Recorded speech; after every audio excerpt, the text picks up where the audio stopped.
राहुल गांधी शर्म करो, शर्म करो, शर्म करो, राहुल गांधी शर्म करो, शर्म करो, शर्म करो। आज जब संविधान हाथ में लेकर राहुल गांधी कहते हैं संविधान बचाना है, तो उनको आईने दिखाने की आवश्यकता है। जो सबसे ज्यादा संविधान की दुहाइयां देते हैं, तो उनको इस बात की भी जिम्मेदारियां लेनी चाहिए कि जो वो अपनी दादी के, अपने पिताजी के नाम पर जो है वो वोट बटोरते हैं, तो उनके किए गए कारनामों की भी क्या वो जिम्मेदारी लेते हैं।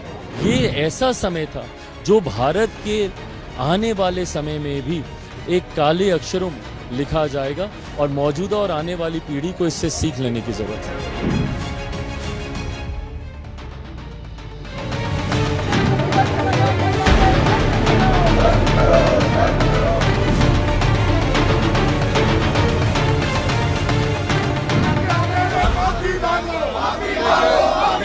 राहुल गांधी शर्म करो, शर्म करो, शर्म करो, राहुल गांधी माफी मांगो, माफी मांगो, माफी मांगो। प्रतिबंध लगाने वाले शर्म करो, माफी मांगो, माफी मांगो। Today is the 26th June.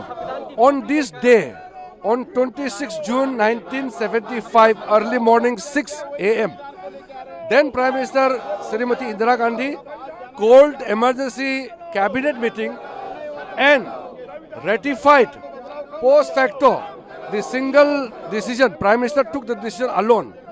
Cabinet rectified on the morning of 26 June 1975. That is why today we passed the resolution in the House that such trumpulation of such demolition of the Constitution will not be allowed again. So we have taken a resolution. लेकिन केवल भाजपा के ही सांसद विरोध प्रदर्शन कर रहे हैं ऐसा नहीं है। पूरे देश में हिंदुस्तान के नागरिक विरोध प्रदर्शन कर रहे हैं और हिंदुस्तान के नागरिक के मानस पटल में आज का दिन एक महत्वपूर्ण दिन है। आज 26 जून 2024 है। आज से 49 इयर्स पहले आज ही के दिन 26 जून 1975 को जब देश जगी थी सुबह, तब देश को मालूम पड़ा था कि देश के ऊपर आपातकाल लगा दिया गया है, इमरजेंसी थोप दिया है श्रीमती इंदिरा गांधी ने। लगभग 1.5 लाख लोगों को जेल में भर्ती किया गया था। कई लोग, 22 से भी अधिक लोगों की मृत्यु हुई थी, कस्टोडियल डेथ हुआ था।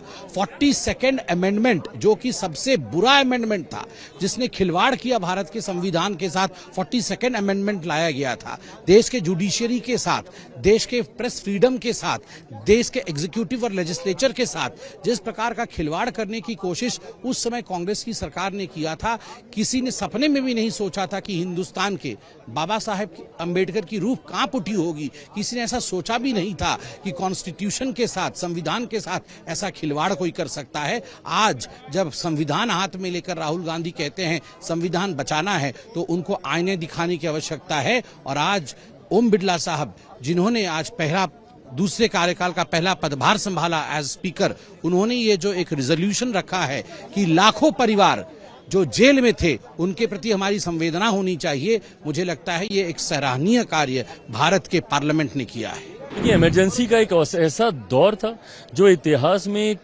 काले खंड के दौर पर जिसको देखा गया।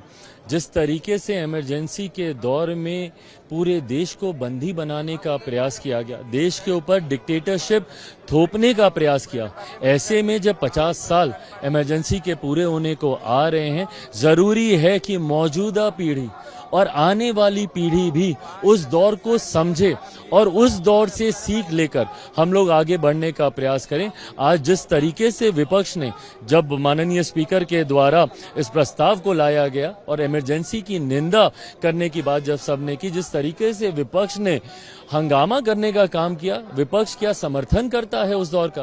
भाई कई ऐसे लोग हैं जो उस दौर में जिन्होंने यातनाएं, प्रताड़नाएं झेली। मेरे खुद के नेता, मेरे पिता आदरणीय रामविलास पासवान जी ने जिस तरीके से उस दौर में यातनाओं को उनको झेलना पड़ा, ये ऐसा समय था जो भारत के आने वाले समय में भी एक काले अक्षरों में लिखा जाएगा और मौजूदा और आने वाली पीढ़ी को इससे सीख लेने की जरूरत है। देखिए, जो सबसे ज्यादा संविधान की दुहाइयां देते हैं, तो उनको इस बात की भी जिम्मेदारियां लेनी चाहिए कि जो वो अपनी दादी के, अपने पिताजी के नाम पर जो है वो वोट बटोरते हैं, तो उनके किए गए कारनामों की भी क्या वो जिम्मेदारी लेते हैं। और आज जो संविधान की सबसे ज्यादा दुहाइयां देती हैं, ये भी जरूरी है कि उनका खुद का ट्रैक रिकॉर्ड वो देखें।